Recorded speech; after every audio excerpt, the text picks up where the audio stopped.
Welcome back everybody to Wild Rose Haven Homesteading and fixing things that continuously break. We just did the water pump on this truck, and then of course, having got that fixed, the steering pump had to break, which was a very interesting ride home without brakes, power steering, cooling or anything else. So anyway, we have a new steering pump and we're going to put it in. Figured we'd show you how to get it done in case you've got to do it yourself. So come here, Mrs. Zoom in on the steering pump that's in there. Let's have a look. Wild Rose Haven Homesteading.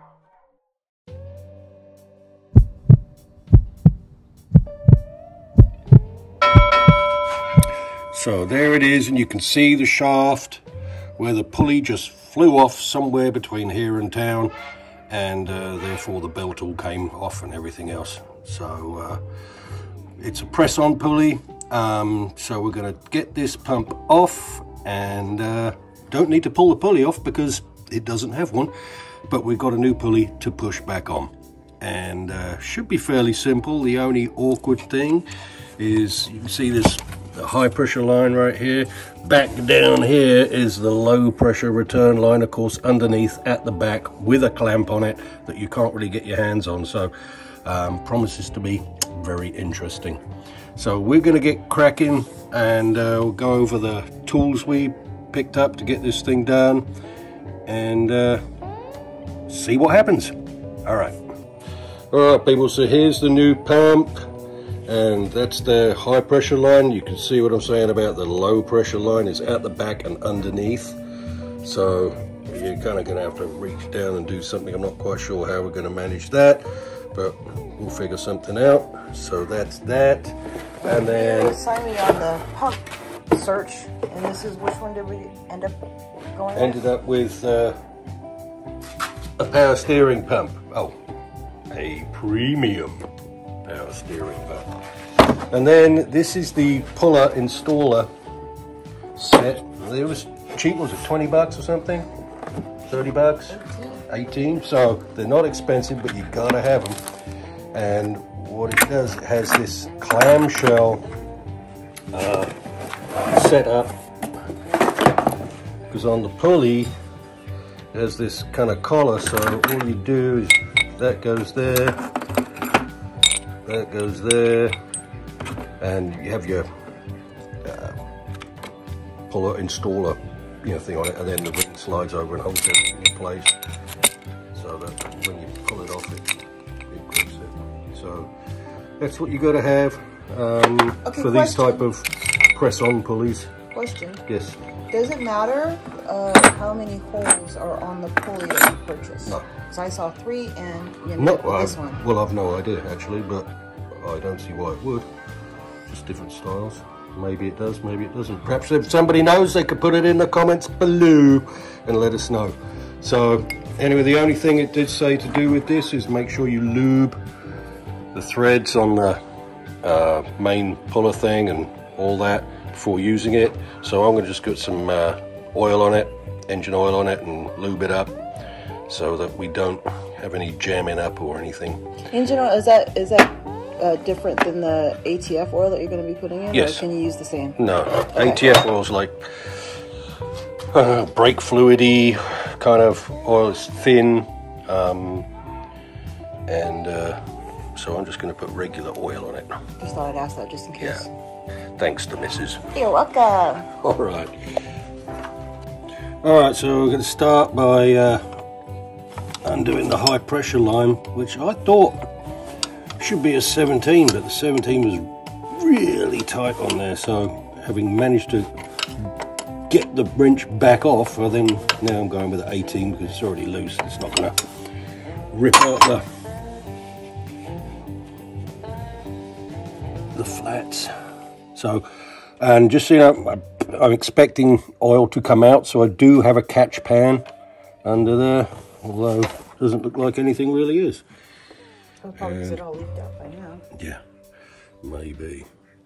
And I thought this was supposed to have Teflon? an O-ring on it, or something, but guess not. It looks like there's Teflon tape or something. Well, maybe we'll put Teflon back on it when we put it back in.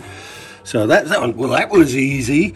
Oh. Now, I'm going to try and figure out how I can get onto that little, it's a hose clamp like that, just a little one, down on the back, and when I figure out the best route to get on it, then I'll let you know.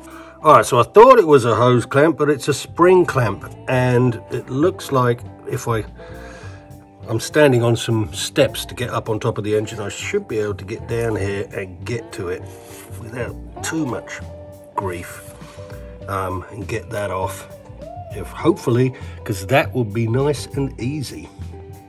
So I'm going to give it a go. Of course, I'd love to have one of those long sets of pliers you can buy. That would be super handy. That's probably, if you're thinking of doing it, that would make your life easier. But we're just going to go with regular stuff because that's what we got. All right, so I got it off. I actually ended, as you can see, that is what was on there. So that's off. I managed to use just a set of pipe grips. Actually, there's not a lot of room to kind of get anything that you can open, so these worked out. Got the spring to go down, and then took some regular lineman pliers and pushed on top of the pipe to make it come off of that connection, because they get kind of tight on there and you can't get anything in there to wiggle it or anything like that. So just pushed it straight down and off it came. And now all we've got is the 3 front bolts, which are here, boom, boom, boom. I believe those are 17s, and undo these and things should come right out. So that's what I'm going to do, and then we'll take a look at it once I got it out and compare it to the one I've got sitting on the bench ready to go in. So, okay, so yeah, 17 is what it is, and well, these are actually surprisingly, at least you don't tighten them up very much, because it's not like you need a lot of effort to loosen them up. But it does feel like they've got those serrated kind of, oh, that's not going to work. Dumbass.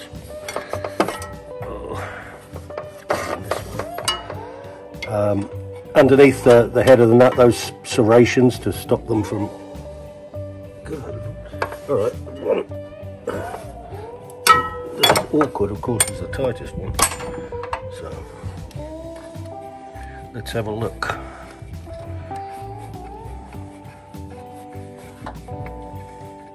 Because I guess you're only going into like a pop metal case, so yeah, you probably can't really crank on it. Yeah, they do, they see the serrations. So I guess snug it up and just, you know, snug it. Don't crank on it, it'll probably break the damn case off.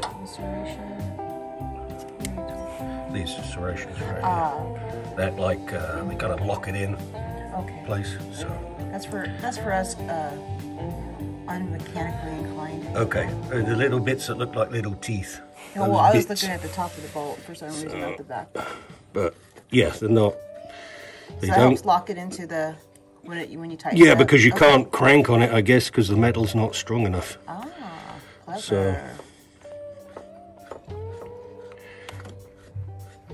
all right, so it's.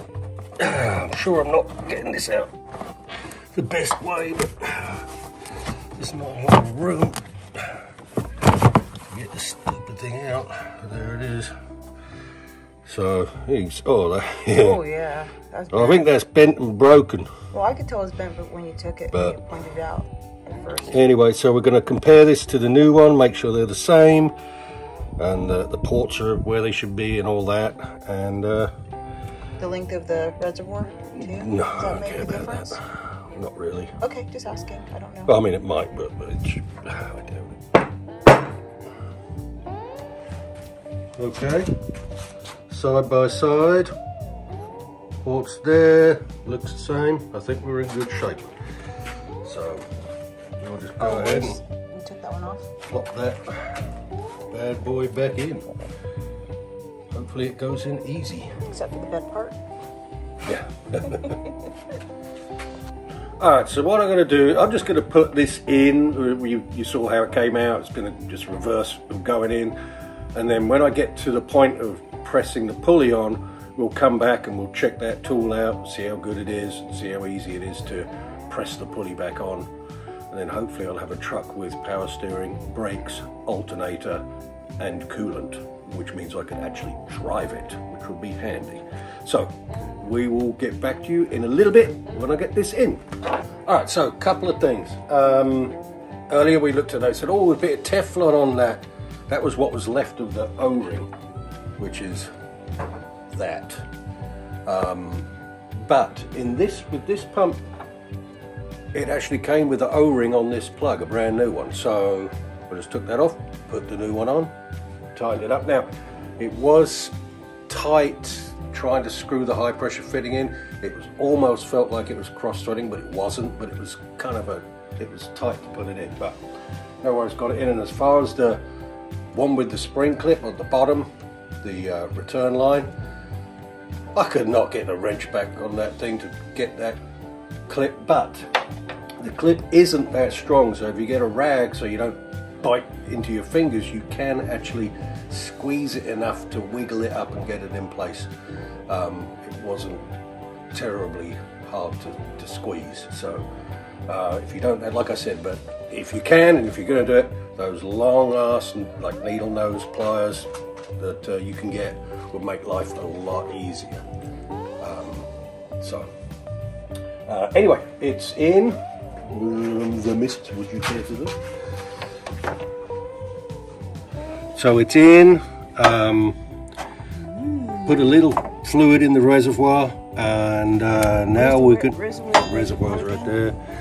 Right where my finger is. Oh, okay. Oh, it's up there. Yeah.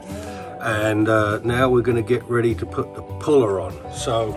Well, that's nice. Does the lid on that one have the same kind of yellow writing like this one does? Or you can't see it because it's covered in oil? I don't know.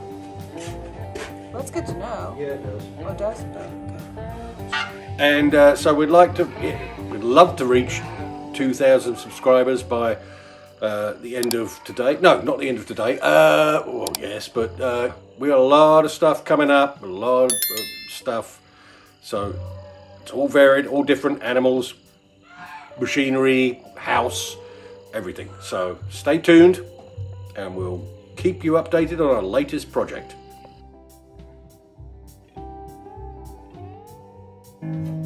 Y'all come back to Wild Rose Haven where we're doing it